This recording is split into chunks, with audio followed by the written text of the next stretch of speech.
Hey guys, welcome to 6 Minutes for Tuesday, September 20th. I'm Jason Fulmore, SC Wrestle, and today, Lucas Da Silva and I, Fat and Scrappy's Lucas Da Silva and I, break down ones to watch from the Elite 8 duels this coming weekend in Atlanta, Georgia.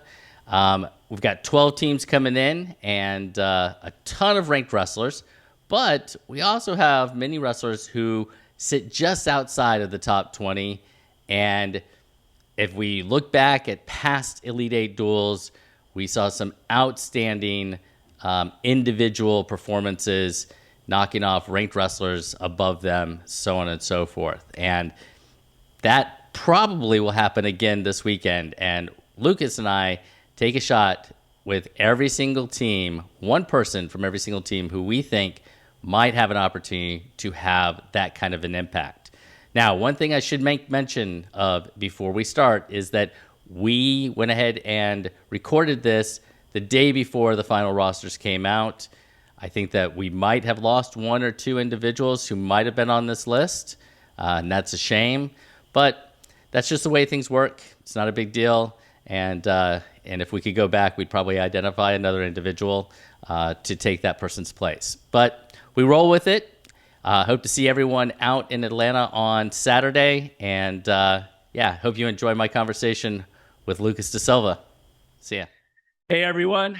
Jason Fulmore, SC Wrestle, and Lucas Da Silva and I are talking about the Elite 8 and the ones to watch in this video. Last video, we talked a little bit about our power rankings, and you could check that out and see if you agree with us or disagree with us. I don't know how anybody would agree with Lucas's assessment, but no, I'm just kidding.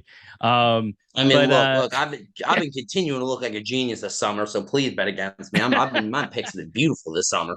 My picks have been beautiful. I'm taking Lucas with me to Vegas the next time we go. So that's the right choice. Hell, I'll be 21 by then. I'll be at the poker table. So ones to watch for me. So there are a ton of ranked wrestlers that are coming to the Elite 8 this weekend. And just super fantastic. Lots of accolades, lots of top level talent. But every year we see someone who was ranked lower or was unranked, and they make a name for themselves. They wrestled their butts off, and they come in, and if they don't win, they certainly put themselves on a trajectory to show that they can compete with anybody. And, within a year or two, they are that kid. They're at the very top of their weight. And the one that kind of pops into my head is Drew Gorman from 2020. Yeah. He's an eighth grader. He won some matches, but he lost some close matches. Now he's number 6 in the country. Everybody knew. Right. Well, we all kind of knew. It was like, all right, so he's one of the projectable ones for sure. Absolutely. So, and if you look back, you saw, Pearson Manville, who was unranked back in 2020, beat Jacob Frost. Now Manville is one of those top 10 ranked kids, that sort of thing. We looked last year with Bartelt. Right. Bartelt last year came in honorable mention and knocked off TJ Stewart.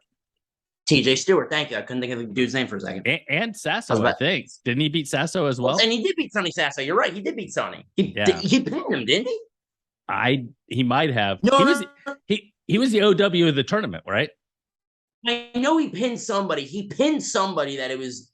I could be Mr. Mrs. and the Sasso children. Do not get on to me. I'm saying I think it happened. I could be mistaking matchups here. I'm saying that now. All right, so let's jump into a kid from each team that I'm just interested to see how they compete, whether they win them all, whether they win one, whether they win whatever. These are kids who I think might be a little off the radar as far as nationally, especially with so many ranked kids in the building who are going to come in and wrestle hard. And let's start with Arsenal. Who do you have for Arsenal? Who are you watching? So obviously, I think there's an easy answer in Javon Yarborough. I think that's an easy answer. So I'm going to shift off Javon Yarborough. If you know him, Fargo champion at 100 pounds, kid's a hammer. I'm going to go up to 120 pounds, and we're going to talk about Cooper Shore, who to me has consistently shown that on these high-end events, he can compete with some of the best in the country. He can notch wins when it matters. So I'm super excited to see him in this environment of pillars. How does he fare? My Arsenal wrestler to watch is Tennessee's Max Norman. And the reason being is he just won Tennessee's Who's Number One. He's just a sophomore, and he's got an opportunity. I think he was a Fargo All-American this past summer in one of the two Souths. I don't remember which one. So very close. And he sits in a super tough weight class. Super tough weight class. So I don't know how many he'll win, but I am anxious to see him go out and really compete against those number 1, number 2, number 3, number 4 in the country kind of kids. By the way, I think he ate in freestyle. I do believe. Was it freestyle? I do believe. So, I remember seeing his name making a run. So let's jump over to Beast Coast. Who do you have on Beast Coast's team? For me, and this was one of the trickier ones because I didn't know a lot of their guys. Like I personally didn't, whether I just hadn't seen them or the case may be. For me, it's Devon Margot. Honorable mention. He's at 138 pounds, a super deep weight. He's had some good results, and he's taken a weird loss here or there. So I'm excited to see him again. It's when you know that in all likelihood, every match you wrestle is going to be against either an honorable mention or a nationally ranked kid. It's different because you know that there is no off match. There is no, I get my legs on. No, like most of these kids are going to step off the scale against a ranked kid. Right. So I'm excited to see how he gets after it. I agree. And I'm going to be a homer and pick a Southeast kid. And I'm going to go with Connor McCloskey from Georgia. I'm really interested. I think Connor's got a great opportunity. 182 has got some fantastic wrestlers in it. And I'm really interested to see how Connor fares as a sophomore in Georgia against some of the best around. And I think he has a fantastic. Connor's my guy, by the way. I just didn't want to sound like a homer too much because Connor's my guy. Like I'm actually friends with him, so I was like, I'm not gonna say his name. So I was hoping. Right. I was hoping you did. I was in my head. I'm like, please say him. All right. So Black Mambas. Black Mambas. Mine from Black Mambas. I'm interested in watching. Oh, you're gonna pick Cooper Haas. So I'm actually gonna go West Coast to the heavyweight Gage Howard from Utah. I think Howard's got an opportunity.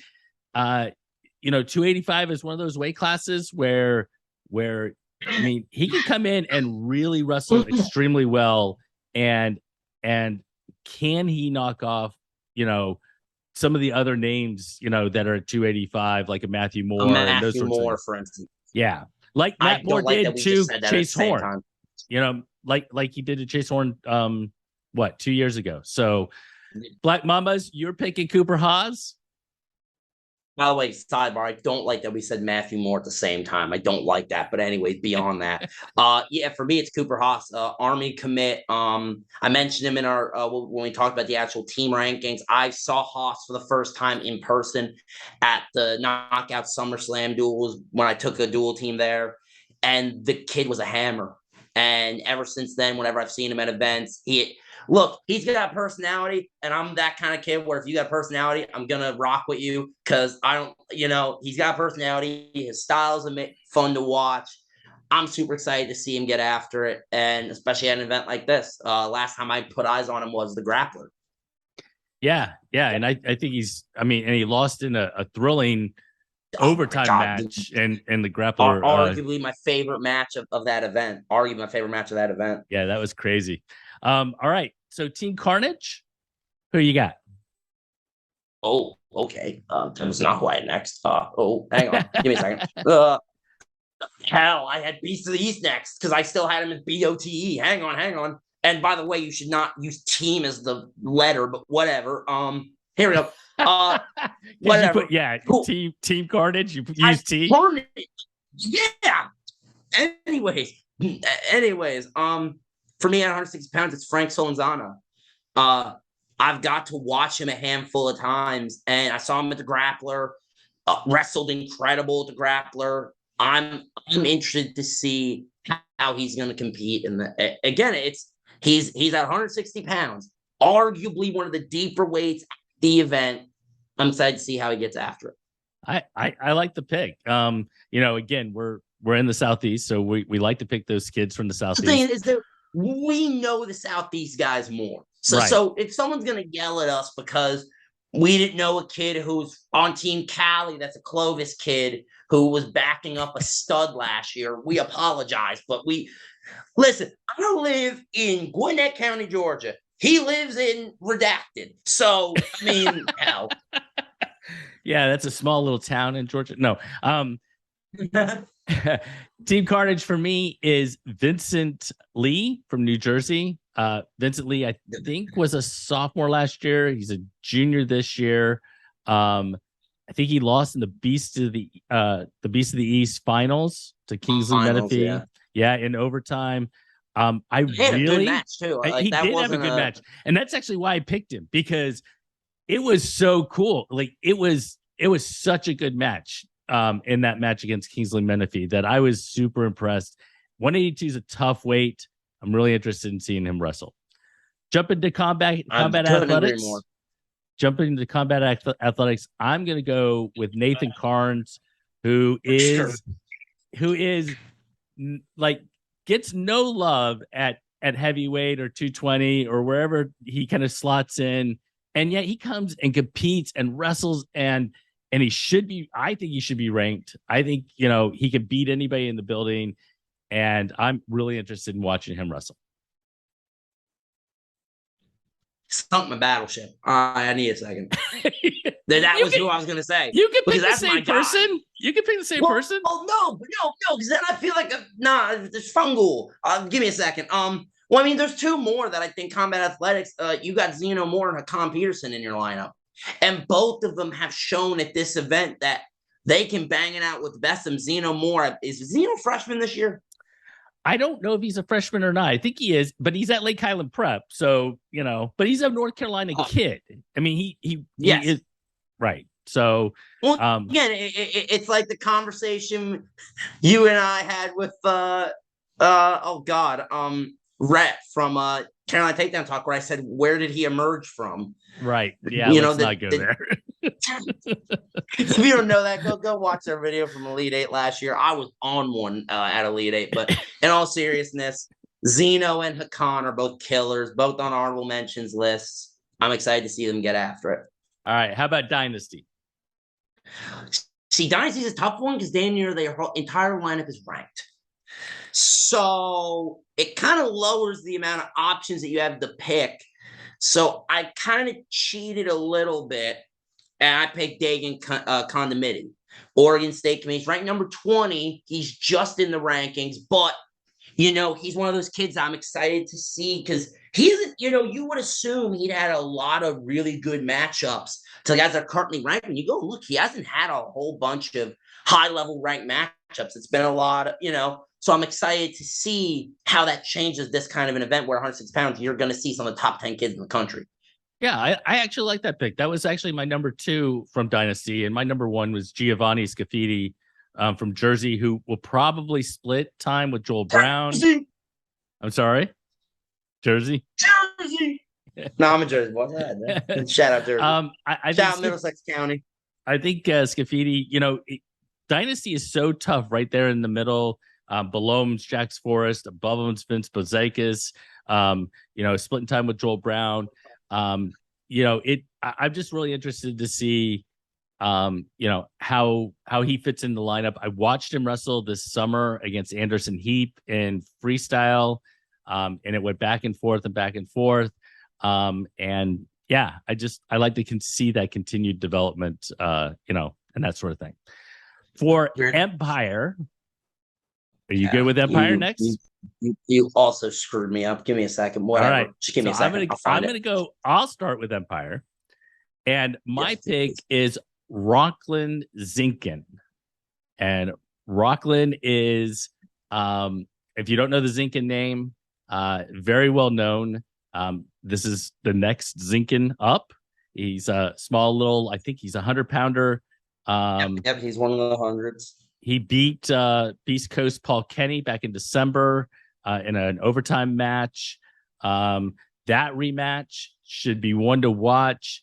He shares the weight class with Roar and Yarborough and Sledjanowski and all of those. I'm really interested in watching Rockland Zinkin wrestle.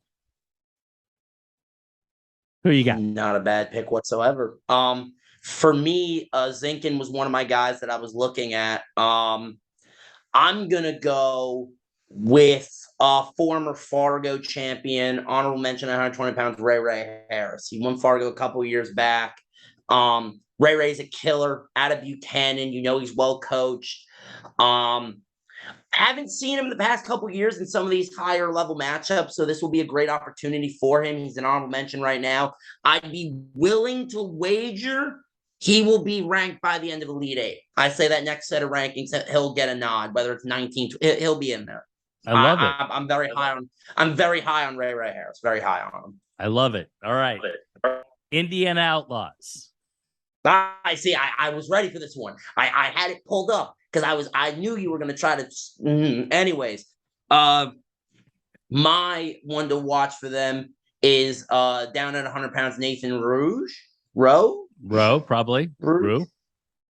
It's French, so I'm immediately screwed. I'm terrible at French names, so I'm gonna need him to again. Look, there's gonna be a couple people that if you're not going to know me from a hole in the wall, but I'm going to know who you are from wrestling. And I'm going to ask you at some point, hey, how do I say your last name? Right. Just because I don't want to butcher it.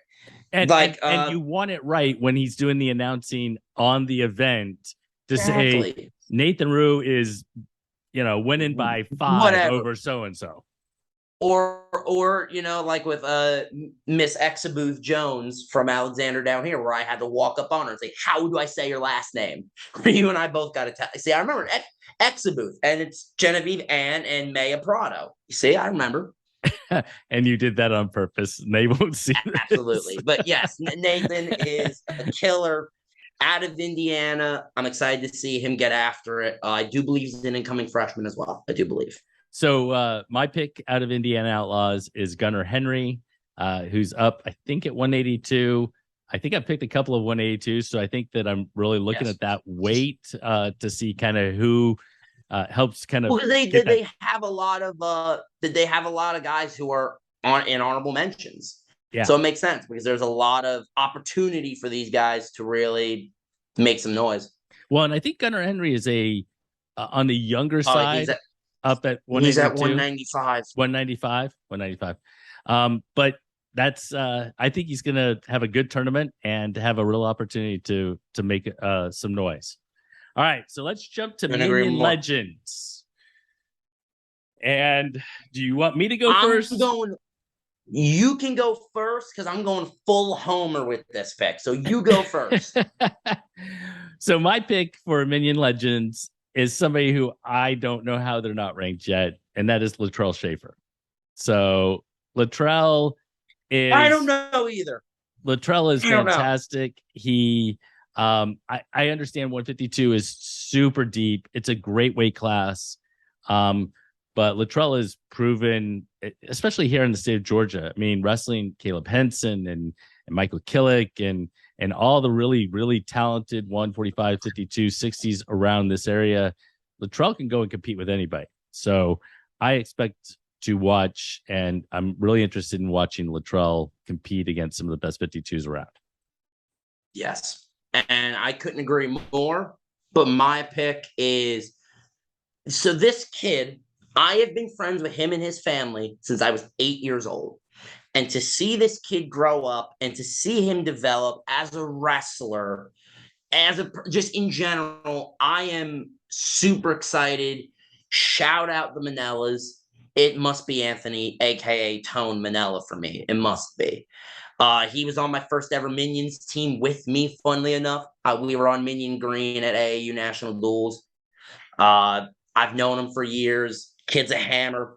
One of the best midweights in the state of Georgia, in my opinion. And I know he doesn't go to Baylor. He went to Baylor. He's now at Mary Pearson.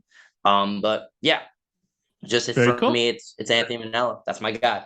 All right. That one, you people, you keyboard warriors, you can call me a homer for that one. I'll let that one slide. All right. So let's jump to Oklahoma. Team Oklahoma. Do you want to go first? Would you like for me to? Dealer's choice. I'll let you go first. All right. So I'm going to go with Tuttle, Oklahoma's Bo Hickman. Hickman was, I think, and you guys have to correct me if I'm wrong, but I believe he was no. We know they will. I believe he was a freshman state champ in Oklahoma. Earned a spot on the podium in Fargo. I watched him beat like a series of really good Southeast kids, like Hunter Sturgill and Emil Necula and Gianni Maldonado from Florida, and all of that. I was super impressed with Bo Hickman. I haven't seen him wrestle folk style. I've only seen him wrestle freestyle, but I'm really excited and a good way to watch him compete. I'm gonna go with Jay Oklahoma, dominant heavyweight in Oklahoma. I'm going with Maverick Williamson. One reason being his name is majestic. Secondly, the kid is a killer. I don't know how he's not ranked yet. He should be ranked. So for me, second at Oklahoma State last season, I believe. Dude had a great off season. I'm excited to see him get after it here at Elite 8. All right. Throwing it over to Powa. And I am super excited. I got to see him for the first time in Fargo, and then I got to see him just recently at the Georgia Super 32 early entry tournament. Alex Rosas from Louisiana, who took Antonio Mills to the end, to the very end. I heard about that match. I didn't see it, but I heard about the match. I didn't see it though. In my opinion, one of the best 6-pounders around, Antonio Mills. If Rosas is able to do that and he's not ranked, I'm super excited to see how he competes this weekend. Who you got? I couldn't agree more. And I'm going to go with Michigan State champion. How he's not ranked as a Michigan State champion from Lowell, Michigan, I will never know. I'm going with Jackson Blum. The dude is a killer. And I believe he's in his sophomore junior campaign. I believe this is his sophomore season. I could be wrong. Someone yell at me in the comments if I'm wrong. But because I know he won last year in states, but I don't know if he was a fresh, but whatever the case may be, dude's a hammer. Nate Etheridge has given me the down low on this kid, told me to watch out for him.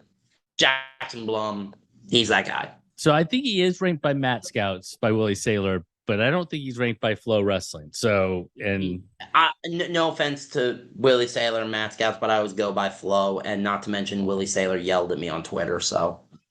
He yells at everybody on Twitter. He got mad at me because I like consolation more than I do repechage. Sorry, I'm an American. I like something that's American. Sue me. Yeah, get 2 bronze medals because that's fair. Yeah, you know what? You want to talk about participation medals. We'll give 2 bronzes, not 1, 2 of them. That fungal. Continue. You know what? I'll take my participation. If I can get one of those participation medals, I'd take it in a second. I mean, I would too. Come on. Come on. All right. Spartan RTC is our last one. And who is your one to watch? For me, I went back and forth. There's 2 or 3 guys I really like. But for me, it's got to be West Virginia commit Matthew Dolan. Down at 106 pounds. He's another one where I'm kind of surprised that he didn't catch a ranking. Like, I mean, this might be one of those where he's ranked on Matt Scouts, but he's a freestyle state champion, West Virginia state champion, I do believe as well. I could be mistaken. In fact, give me 20 seconds to look at it. Sorry, West Virginia state champions past season. I thought he was. Wanted to check because I put it down, but I didn't write it the right way in my little cheat sheet. He had a really good Tyrant duels as well. I'm just excited to see him get after it. I'm excited. I think he's going to be a really, really, really tough out for anybody. So actually, you picked my person, and that is Matthew Dolan. I've seen him wrestle once. I was very impressed, and I'm super excited to see him compete against the level of competition that we have at Elite Eight. So, we said at the beginning of this, you know, we're not 100% sure. This is who we believe. This is the rosters who we believe will be here, and it could change, and these names could change. But if you're looking around, these are some names that you might want to keep an eye on.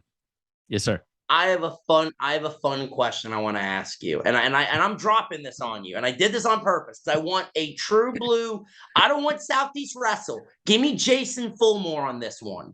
Okay. If you had to walk into Atlanta saying, I think this kid's going to take OW, if you had to just guess, who are you throwing? Oh, wow. Because we talked about the kids who are a little under the radar. Let's talk about, who's going to come in and take OW? If you had to guess, because obviously anything can happen. So this is just kind of outside looking in. So I think the person... And I mean, it's really, that's a tough question, because I think that, sure. I think that Christian Carroll is gonna probably dominate his area or his weight class. I think that that's gonna happen in a few places, but I think that if Ben Davino is able to beat the other 26 pounders in the field in a weight class that is unbelievably deep, that's my OW. Davino was the guy I was looking at as well. Davino, Carroll's on my list, obviously Jax Forrest, and then I'm just a super big Joe Seeley guy, so I have a homer and said Joe Seeley could do it as well. I just was curious on what you thought. Just it was more of a throw it out there, see what happens. Yeah. And look, I mean, we talked about it at the beginning of this, is that Sawyer Bartelt, came out and wrestled fantastic. And the truth is, if somebody off the radar, not even off the radar, because Sawyer Bartelt's not off the radar, but if somebody who is not ranked in the top 5, and Davino is, if somebody who's not ranked in the top 5 beats like the number 2, the number 4, the number 5, if they if they notch off wins, I mean, and they're the OW. I just don't know who that's going to be. But if I were to guess, if I were putting money down, I think the person who is able to win, if they're able to win the majority of the matches or all the matches at 126, because I think it's the toughest weight, I think that person is your OW. I don't disagree. No, I was just curious on what you thought. Yeah. All right. So Elite Eight this weekend in Atlanta, Georgia. It is on Flow, but as Lucas always says, if you're within driving distance, you should be there. This is, it's one of those things, and I think an event like this has a much bigger domino effect than people understand. If we show people that you could pack this event out and that you could support this event, that shows, and I promise you, if you don't think events like this matter in the grand scheme of things, we talk about, D1 schools need to get wrestling. If we can't show that we can't support this, or that we can't support Life, Reinhardt, the schools in our area already that are in the Southeast, Bruton, Parker, this is what leads to bigger schools even saying, maybe wrestling is viable. That's why I push this so heavy, is this is the kind of stuff that we pack this venue out where they have to stop people from getting in the building. It's a good showing for the sport of wrestling. Well, it's good for the sport of wrestling, and it's not like you're buying a ticket and coming to something that you're going to go, it might be okay. I mean, it's not like you're going to a random high school dual meet where you're like, this sucks. These are the best wrestlers in the country battling it out. Like, come on, you. Yeah, it's a no doubt. Right, no doubt. I shouldn't have to sell this. Like, I tell you, 30% of the nation's top 20 wrestlers are in attendance. There's my money. You got me. And Right. I'm lucky if I get to go in for free and commentate this damn thing. I'm lucky. I'm excited. And for all of you sitting in Oregon or sitting in California and you're not able to, look, you're going to go buy a pay-per-view for $80 to watch two MMA fighters fight. This supports wrestling. Like, this supports high school wrestling. Are you really talking to your mother? I'm with Jason Fulmore. Can I call you back later? Oh my God. All right, love you, Mom. But yeah, as we were saying, like, if you're in Oregon, if you're in California, if you're in Botswana, my mother, she would have stabbed me if I didn't. But as I was, hi Mom, love you. But in all seriousness, if you cannot get to the event, you go under. I don't know if it's Rockfin or Flow. There is a stream out, wherever it is. I'm pretty sure it's Flow this year, and you get to listen. And you get to listen to me talk if you're on the right mat. So you get to listen to me talk. So hell, that's a bonus. Right. There you go. So I'm willing to say something stupid. So watch for the names that we just mentioned. I'm certain that we missed somebody. I have no doubt about it. Sure. And there's going to be some great matches. And somebody is going to make a name for themselves this weekend. And it'll be interesting to see who that is. All right. Anyway, lots of D1 coaches will be in attendance. Someone's going to get themselves some scholarship money this weekend. All right, that's